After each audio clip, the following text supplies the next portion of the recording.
Would like to share some of my ideas after some years of work with the WISE mode.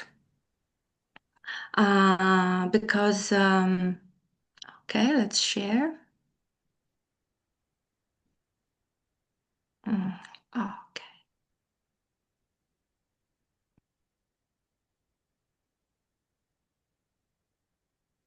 Um, I've been working with children and groups of children for many years, and I developed personal development programs, all kinds of programs to develop the skills and competencies for children. And when I made this wonderful model, Schema Therapy, I realized that I've been working with the WISE mode for years, and I do have my own way of working with the WISE mode in order to help children to get through their difficulties. At the beginning of the presentation, I put here some concepts of schema therapy, but Christoph already did a wonderful presentation about these concepts. And what I want to pinpoint here is that when we work with children and adolescents, we work a lot with the modes and we focus on modes, and we need a strong, wise and competent mode in order to help all the other modes that we have in the mode sketch. We work with the child modes, the vulnerable child, the angry child, the impulsive child, and indisciplined child. We work with the inner critic modes, the punitive critic, the demanding or guilt-inducing critic, and we work a lot with the dysfunctional coping modes. And we have three categories of dysfunctional coping modes: overcompensation, avoidance, and compliance surrender modes. When we work with children, we use metaphors and names for these modes in order to be suitable to their age, to be suitable to their level of comprehension, and of course to be suitable to their inner world.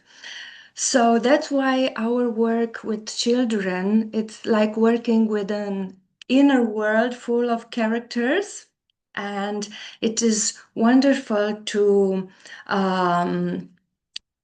enter that world and to make sense for children and to help them bypass their problems using these competencies and skills that the WISE mode has. Of course, when we work with children and adolescents, we rely on their resources, we rely on their happy child mode and on all the resources that the wise and competent mode has. And even from the beginning of the protocol, we focus on resources. Schema therapy starts with a focus on resources, and we build like a treasure box of resources, and we ask ourselves a lot of questions at the beginning of the protocol in order to help the child with his or her own resources. And some of these questions are how to explore and how to identify the resources that the child has, how to support and to reinforce positive schemas, how to build or enhance skills and competencies, and how to make more sense with the case conceptualization.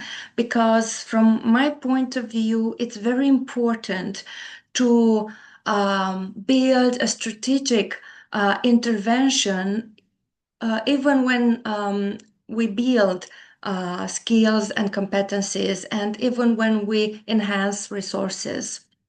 And it has to make sense for the child, for the family, for the parents, and for the setup that we have there. And the case conceptualization is the structure that helps us to see what we can do in the best interest of our client, our little client.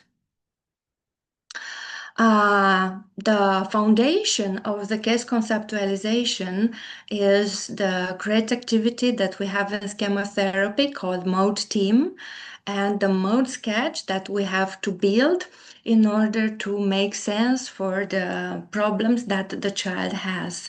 So here is a mode sketch, for example, for difficulty that a child can have.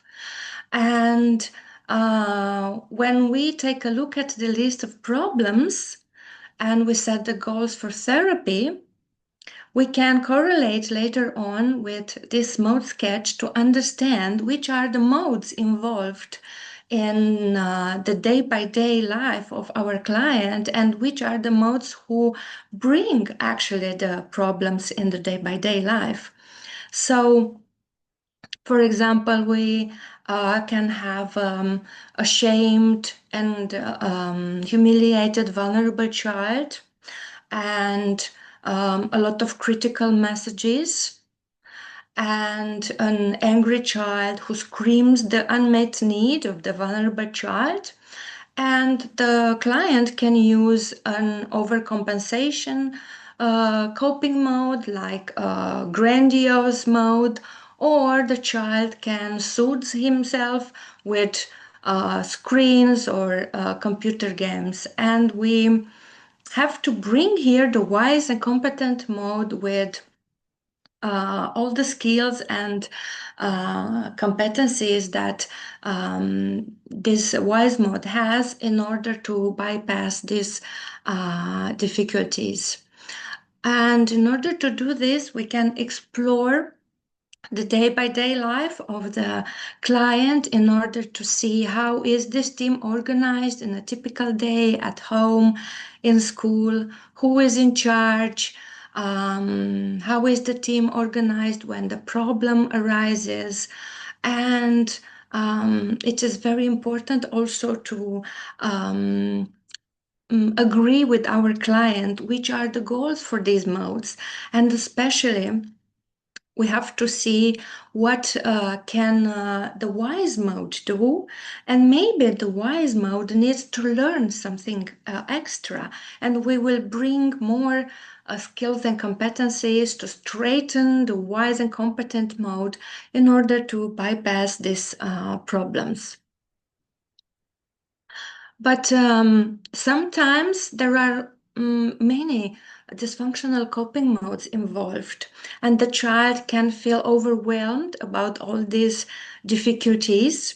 And that's why I started to think about a way to compensate this and to bring more helpers to the wise mode, to be more strong, to be stronger, to replace these coping modes. And of course, when I developed this model, I had also other observations in my work and other difficulties that I had as a specialist over the years. I observed that children need more opportunities to become aware of their own inner resources. Even though parents are well informed, these days they don't have enough time to highlight the resources and the qualities of their children in a healthy way.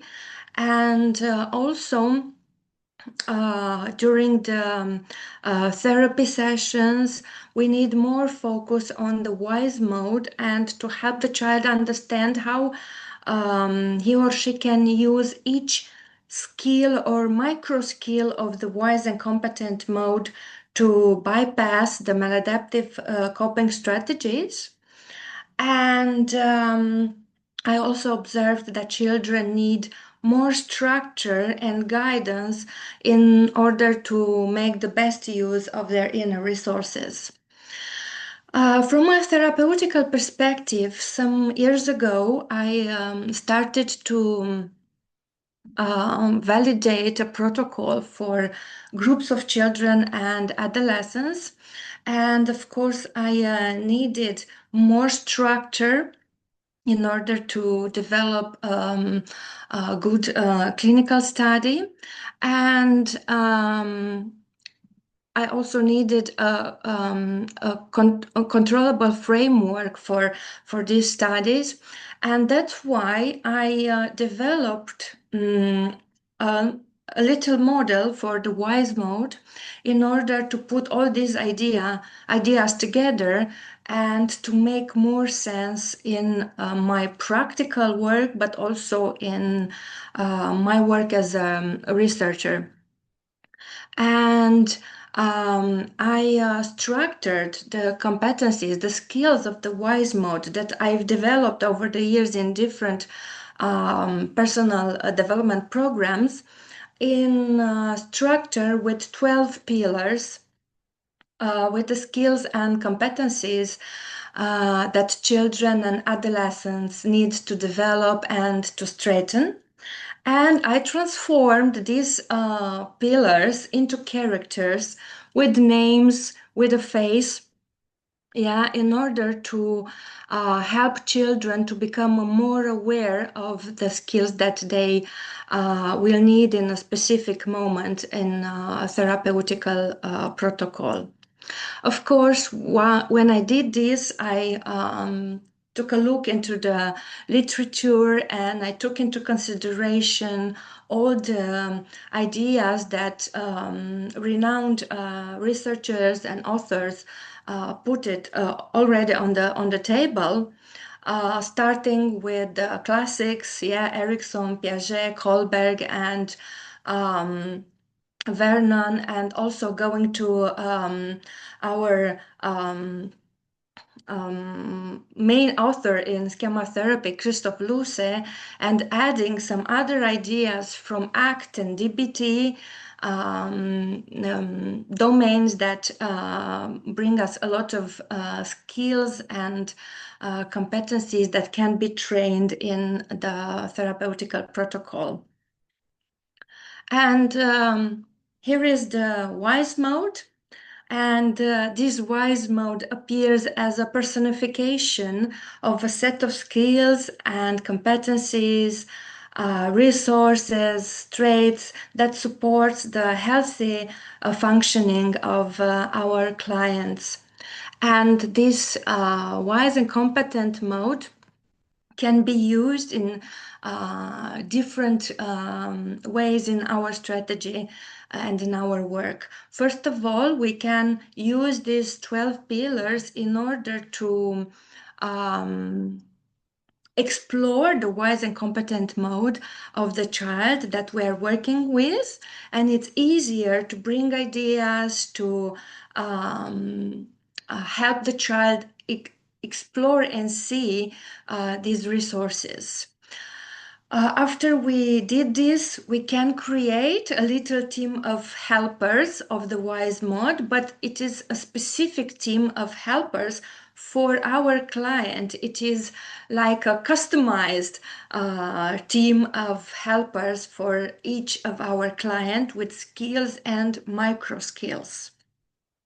And the next step is to create a little toolkit with activities in order to reach our goals for therapy, because we have a lot of exercises, hundreds of activities, but in order to pick the right ones, we have to create the specific toolkit for our client, of course, according to the case conceptualization. And each time we are working with a specific mode, we will pick up from that toolkit the right helper in order to serve our goals in the case conceptualization.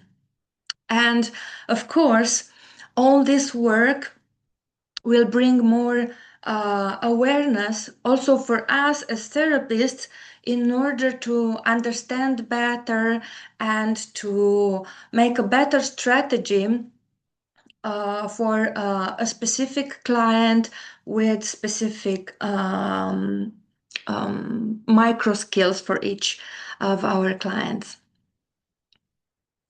And I will present you shortly the main goals for each pillar. Yeah, the first one is the self-reflective. It is a very needed skill these days because children are often very distracted or they are not self-aware, and it's good to bring them the observing self. And the main goal when it comes to this helper is to develop this observing self and to help them become aware of emotions, feelings, thoughts, and of course their own moods. The self-regulator. For the self-regulator, it is very important to help them learn how to regulate their own emotions and to maintain emotional balance. Actually, for this helper, we have to build emotional competencies. And of course, we have to take a look down to the micro skills that our client needs to be developed. For example, some children have to work more to regulate the fear or anxiety. Other clients would need a better support to co-regulate anger and rage or shame. So we have to pick up the activities dedicated to develop that specific micro skill of self-regulation. The next one is the caring, that helper who brings empathy, compassion, warmth, taking care of myself or the other one. And of course, when it comes to this one, we have to support children in order to cultivate and express empathy and warmth in interaction with others, friends, colleagues, at school, at home, and to integrate compassion into both self-perception and interpersonal relationships. The next one is the self-guarding. It is a helper that needs a lot of help these days also. Especially in school, children need better structure and better understanding of rules. And we have to help them set healthy and realistic boundaries. And more than that, to train them to respect the realistic boundaries of others. And when I work with groups, they usually tell me that they need more support for this helper because they are aware that they don't respect all the time the boundaries of the other ones or the rules.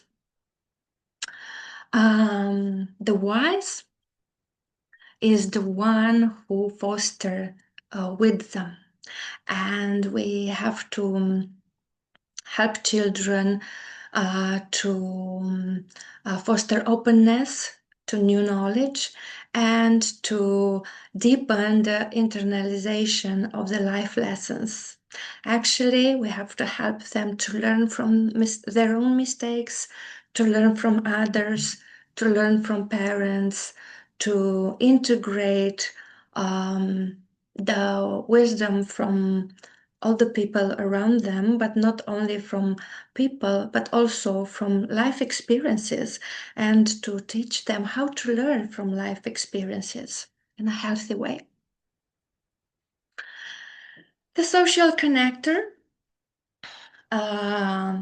And here the main goal is to help them develop healthy relationships and to help them develop the social skills. And we have a lot of micro skills here that we can develop and accord to the case conceptualization. The self-driven is the one who helps us to engage with responsibility in committed actions, guided by values, by goals, principles, and our goal here is to help children to develop a view of the future, working towards these goals and values and using their life principles. The creative is the innovative, the inventive, the originality part of the wise mode.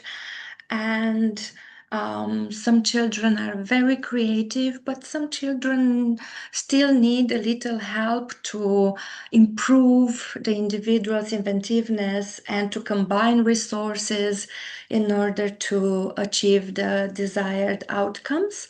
And if they need this help, we will be there to boost this. The strategic is that helper that uses the ability to think critically, to use reason and logic, and to be realistic. And of course, our goal here is to straighten this part, to straighten the decision making and problem solving strategies, and to increase adaptability and flexibility. And again, we have a lot of activities, and we will pick up those ones who are suitable to our case. The explorer, who is curious to discover, to explore, open to the new things. And some children are, most of them are very curious, and they are little explorators, but some children still need help and guidance to go through this journey of expressing curiosity and courage and openness. And the self-worth booster, sometimes we work a lot and with this helper, and we have to enhance children's self-confidence, self-affirmation, self-image, and self-efficacy. And we can create a very complex toolkit of activities in order to help children to believe in themselves and in their own abilities and qualities. Sometimes children have a very good and strong wise mode, but they don't believe in it. They are not aware of all the resources that are there. So we have to bring it up and to help them see and trust all these qualities. And the self-creator. The self-creator is the one who speaks about identity. And our goal is to help them to reduce confusion and to guide them in their own process of developing and expressing their individuality in order to have a clear and stable and structured self-image. And we can use these helpers in the case conceptualization because before choosing any activities for the WISE mode, we can take a look at the case conceptualization to see the child resources, the family resources, of course, the mode team and the mode sketch. And we will take a look at the schemas dispositions that are involved in the problems, and we have to see what modes are involved there. And after this, we have to think about what specific micro skills does the child need in order to bypass his difficulties and to solve the problems that he or she is in therapy for. And if we take a look at the case conceptualization, for example, in this case conceptualization, for this case, we will see that this child already has some strong helpers to be that we can rely on in order to bypass his difficulties. And we can take a look at the coping modes involved. There are some coping modes involved in this case. At home, especially the avoidant. At school, the perfectionistic over controller, and in relationship with the mother, the compliant surrender mode. And during the case conceptualization, we already collected the resources, the strengths, the hobbies of this client. And when I build my strategy in order to help this client, I take a look at the resources that the client already has. Yes, and there are some. His analytics with strategic thinking, he's handy, pragmatic, and so on. So I have all the resources that there are already there. And we have to take a look at the case conceptualization and to see what does this boy need to be developed. And we will see here that he needs to straighten other skills and competencies like more self-awareness. He needs more happiness and spontaneity. He needs to work on the healthy relationships, especially at school, and he needs to work on emotional regulation and self-trust. So when we think a strategy for the case conceptualization in order to bypass the difficulties, we have to think about in a strategic way to pick up those specific micro skills that helps this client. And we can do this in various ways, and we can develop a lot of activities in order to meet our goals in terms of the skills and capabilities of the WISE mode. And here are some informations about what I've used here in my presentation. And another important thing is that we started to validate this model 2 years ago, and now we have the first results. 3 weeks ago, we finalized the data, and we invite you in our next presentations, maybe at Inspire in Thessaloniki, to see more data about our research. And thank you so much for being here and being curious about schema therapy for children and adolescents.